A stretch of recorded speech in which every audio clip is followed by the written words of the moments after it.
Friends, स्वागत करती हूँ आप सभी का सितंबर शिल्पी होम साइंस क्लासेस में।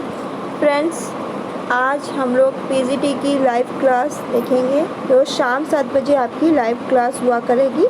ठीक है, आज जो टॉपिक है लाइव क्लास का वो है प्रसार शिक्षा। तो सबसे पहले आज हम लोग पढ़ेंगे प्रसार शिक्षा का अर्थ क्या है और उसकी हिस्ट्री क्या है, उसका इतिहास क्या है, तो ये पढ़ेंगे। ठीक है, जो मेन है वो आज पढ़ाई होगी इसकी। देखिए, प्रसार शिक्षा दो शब्दों से मिलकर बना है, प्रसार व शिक्षा। ठीक है, इन दो शब्दों से ये दो शब्द हैं, ये दोनों क्या है, अलग अलग शब्द है। प्रसार अलग है, शिक्षा अलग है, पर जब ये दोनों मिल जाते हैं तो ये क्या करते हैं, एक अर्थ प्रदान करते हैं। क्या करेंगे, एक अर्थ, ठीक है, एक मीनिंग प्रदान करते हैं।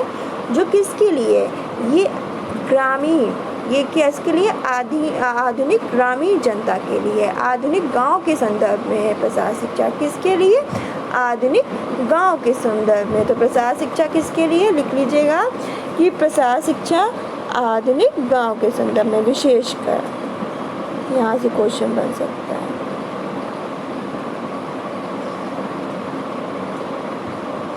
गांव के संदर्भ में। ठीक है, प्रसार शिक्षा का जो आधार है वो क्या है, ग्रामीण जीवन। लिख लीजिए, प्रसार शिक्षा का आधार ग्रामीण जीवन है। ये क्या चाहता है, ग्रामीणों का, ठीक है, गांव का, ग्रामीणों का, गांव के ग्रामीणों का सर्वांगीण विकास इसका क्या है, मुख्य मकसद है। ठीक है, इसीलिए इस विषय का क्या किया गया, प्रतिपादन किया गया। ठीक है, क्या हुआ था, देखिए, जब औद्योगिकरण हुआ था तो लोग क्या हो गए थे, वो नगर की ओर क्या होने लगे थे, शहरीकरण होने लगा था। लोग नगर की ओर क्या आकर्षित होने लगे थे और लोग कृषि को और जो ग्रामीण उद्योग थे, जो ग्रामीण उद्योग होते हैं उनको छोड़ के नगर की ओर भागने लगे थे।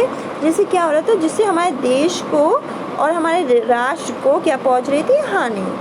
और ये हमारे देश और राष्ट्र दोनों के लिए हानि पहुंच रही थी, दोनों को, और ये हमारे देश और राष्ट्र के लिए घातक भी थी। क्योंकि आप ये समझ लीजिए, जो भोजन खाते हैं, मनुष्य की मुख्य आवश्यकता भोजन, वस्त्र और मकान है। ठीक है, तो जो भोजन खाते हैं वो हमें कोई फैक्ट्री बना के नहीं देगा, वो भोजन हमें मिलेगा खेती से। जब लोग, गांव के लोग जब शहर में चले जाएंगे तो खेती कौन करेगा, कृषि कौन करेगा, पशुपालन कौन करेगा। ठीक है, तो वही चीज़। आगे बढ़ते हैं। प्रसार शब्द जो है वो देखिए, प्रसार शब्द है वो अंग्रेजी शब्द एक्सटेंशन का हिंदी रूपांतरण है। ये लिख लीजिएगा, यहाँ से क्वेश्चन आता है। एक्सटेंशन शब्द लैटिन भाषा के टेंशियो शब्द से,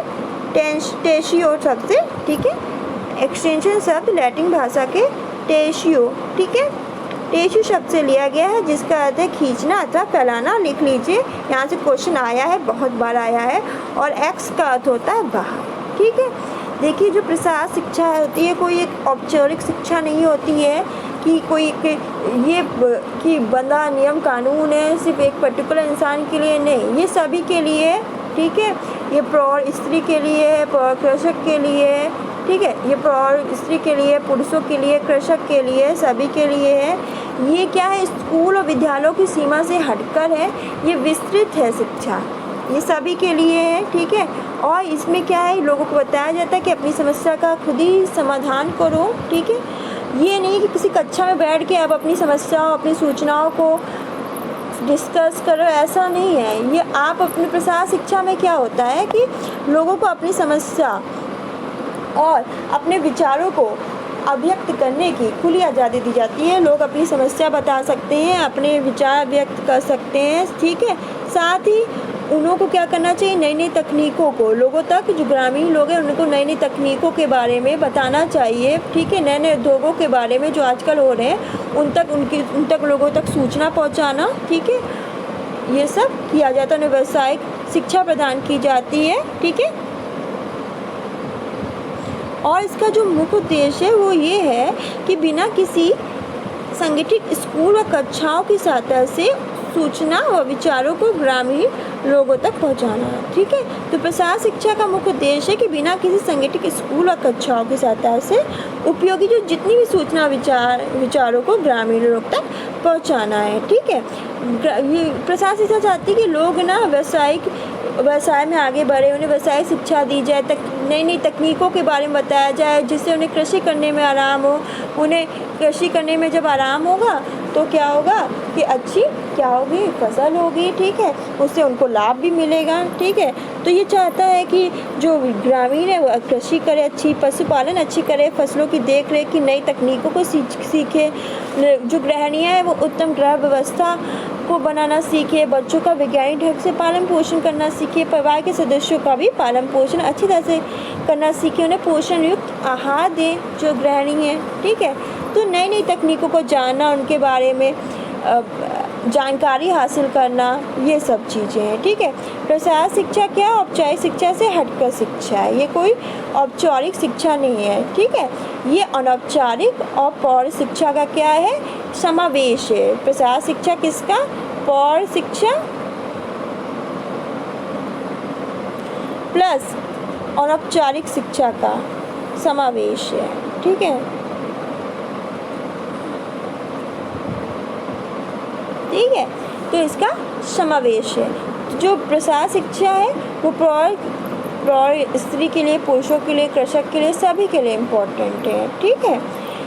ये क्या करना चाहती है? लोगों को नई नई तकनीकों के बारे में बताना चाहती है, नई नई तकनीकों को अपनाने के लिए ये सजेस्ट करती है प्रसार शिक्षा की, नई नई ग्रामीणों को बताती कि ये नई तकनीकी है, उन्हें व्यवसाय शिक्षा देती कि वो अपना व्यवसाय कर सके, सुगृहिणी बन सके, घर में बैठे बैठे भी वो अपने रोजगार कर सके, पैसा कमा सके, ठीक है। तो ये सब कृषि करने के, बीज बोने के नए नए क्या तकनीकें आई हैं, कैसे हम अच्छी तरह फसल कर सकते हैं, इन सब के बारे में जानकारी देता है, ठीक है। प्रसार शिक्षा का इतिहास क्या है? तो प्रसार शिक्षा शब्द का सर्वप्रथम प्रयोग कहाँ हुआ था? इंग्लैंड के कैम्ब्रिज विश्वविद्यालय द्वारा 1873 में किया गया था। यह एक नई शैक्षिक खोज थी, या क्या थी? एक नई शैक्षिक खोज थी, ठीक है, जिसका उद्देश्य क्या था कि विश्वविद्यालयों की शैक्षिक उपयोगिता को जनता तक पहुंचाना। तो जिसका जो उद्देश्य था, इसका उद्देश्य था कि विश्वविद्यालयों की जो शैक्षिक उपयोगिता को जनता तक पहुंचाना था जहां वे रहते हैं, कार्यरत हैं। इस प्रकार यह विश्वविद्यालय शिक्षा प्रसार आंदोलन के रूप में जाना जाने लगी, ठीक है, जानी गई, ठीक है। बाद में धीरे धीरे संयुक्त गणराज्य की अर्थ संस्थाओं में फैली और 10 वर्ष के अंदर ही यह अवधारणा अन्य प्रदेशों में प्रसारित हो गई। कृषि प्रसार व्याख्यान के रूप में प्रयुक्त होने लगी, ठीक है, लिख लीजिएगा, इम्पोर्टेंट है। विश्वविद्यालयों व सार्वजनिक पुस्तकालयों द्वारा भी अमेरिकी प्रसार आंदोलन का प्रारंभ हुआ। तो याद रखिएगा कि विश्वविद्यालयों और सार्वजनिक पुस्तकालयों द्वारा भी अमेरिकी प्रसार आंदोलन का प्रारंभ हुआ। कैम्ब्रिज के माउंटेन नाम के अंग्रेज ने 1892 में, कैम्ब्रिज के माउंटेन नाम के अंग्रेज ने 1892 में शिकागो में प्रथम प्रसार निदेशक नियुक्त किए गए थे। तो कैम्ब्रिज के माउंटेन नाम के अंग्रेज 1892 में शिकागो में प्रथम प्रसार निदेशक नियुक्त किए गए थे, जिन्होंने 1885 में विश्व में प्रथम बार प्रसार शिक्षा के सिद्धांतों और तथ्यों की रूपरेखा प्रस्तुत की थी, ठीक है। बता देते हैं कि कुछ समय के लिए जो प्रसार शिक्षा था वो क्या हो गया था? सुप्त अवस्था में चला गया था, पर अगली शताब्दी से ये क्या हुआ था? फिर से वो जागृत हो गया था, और जिसका प्रभाव किस पे पड़ा था? कृषि और ग्रामीण विकास कार्यक्रम पे, ठीक है। इसके बाद ही ये हुआ था, ठीक है। जब ये हो गया था, कैम्ब्रिज के माउंटेन नाम के अंग्रेज 1892 में शिकागो में प्रथम बार प्रसार निदेशक नियुक्त किए गए थे, जिन्होंने 1885 में विश्व में प्रथम बार प्रसार शिक्षा के सिद्धांतों तत्वों की रूपरेखा प्रस्तुत की थी।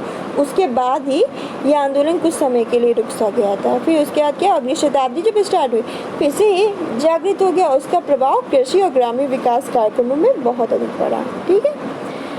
फिर क्या हुआ कि औपचारिक रूप से सहकारी प्रसार शिक्षा अथवा कृषि शिक्षा का प्रयोग फेडरल स्मिथ लीवर एक्ट 1914 के लिए पारित होने पर किया गया। तो औपचारिक रूप से सहकारी प्रसार शिक्षा अथवा कृषि शब्द का प्रयोग फेडरल स्मिथ लीवर एक्ट 1914 के पारित होने पर किया गया था।